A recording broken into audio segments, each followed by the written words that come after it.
Will I pass a drug test? Will I get high from drinking it?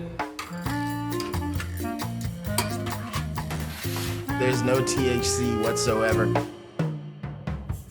That's the biggest misconception about the hemp plant is the THC aspect of it. So there is none of that, drug test, cool, everything, you'll be just fine. Being able to take a little idea that you just kind of had in your head and a hobby really, and all of a sudden now, see it on your local store shelves and bars and restaurants, and then potentially going all over the world is just an amazing gift. I'm Wendell Robbins, I'm Ben Williams. and Highway Vodka is our business.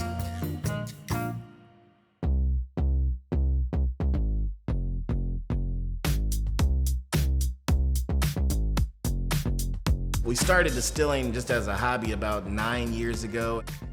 We started just by, first of all, just watching YouTube videos and reading books, like every book that was out there. It started with just sugar and water at first, and we just would experiment with any kind of grain that would make sugar that we could then convert to alcohol. And then we just stumbled upon hemp. A buddy had a dispensary out in California, and we went out there and saw some stuff that people were doing. Came back to Texas, and obviously we couldn't play with marijuana, but we liked what we saw, so we started experimenting with the hemp plant. Literally, a pot on the stove is where it started. He would be running a mash at his house, I'd be running one at my house. We'd meet at the barn, run them, and talk noise about whose was better. And I won every time. No. Yeah, that's the thought. From the time that we made that first mash with hemp seed, corn, and water, it was the best thing we had ever made to that point. So we just kind of stuck with it. And owning a couple of bars and restaurants here in Houston, we used to take stuff to our regulars and let them sample what we were making and have blind taste tests. That gave us more confidence to, say like, hey, maybe we have something here, let's go for it. What we do with Highway is the hemp seed is part of our mash bill. So we put hemp, corn, and water into the mash tun, and when we cook it, the hemp seed is part of it's an ingredient. It's not an afterthought like an infusion would be. So that's why we get all of the properties extracted from the hemp, because we use it as an ingredient, not as an afterthought. We're trying to extract the body and the beauty and the soul of what hemp does for the process.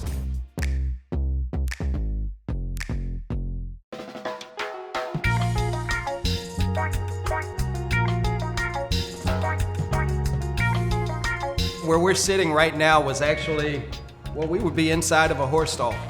Yeah, the stalls ran along this wall, and all of that was hay storage. And what happened on that was, this was still a barn during that time, and he broke his ankle messing with one of his horses, and he's like, I'm done with it. And it was perfect timing because shortly thereafter the permit came. It took us like 3 years to get our permit from the federal government because of the hemp and all that kind of stuff, trying to figure out what they were gonna do with that. And we were able to, he was cool with turning the barn into a distillery basically, because he was over horses, walking around in a boot. They have tons of spirits competitions all around the country, like throughout the year. I'll put it up against anything, right? And these were all competitions where they would taste it neat and room temperature, which is not really how people enjoy vodka. And then when they would taste their quote favorite and their face would like curl up like, ugh, and then they would taste ours and they'd be like, you know what I'm saying? Like you knew right there that you had something. The plant, like, it does so many things, like during the whole production aspect of it, from the very beginning when you start in that pot with the hemp seed, corn, and water and stuff, and when you get it out the still, we only capture the hearts of the run, which are the purest parts of any distillation run. Take that, those oils still live on and kind of coat your palate and give you some of the sugar and stuff from the sweetness from the corn, but also knock off that burn. Our collection methods of only collecting the hearts of the run also lessen the effects of hangovers in the morning and stuff like that. So we get really efficient with what we do.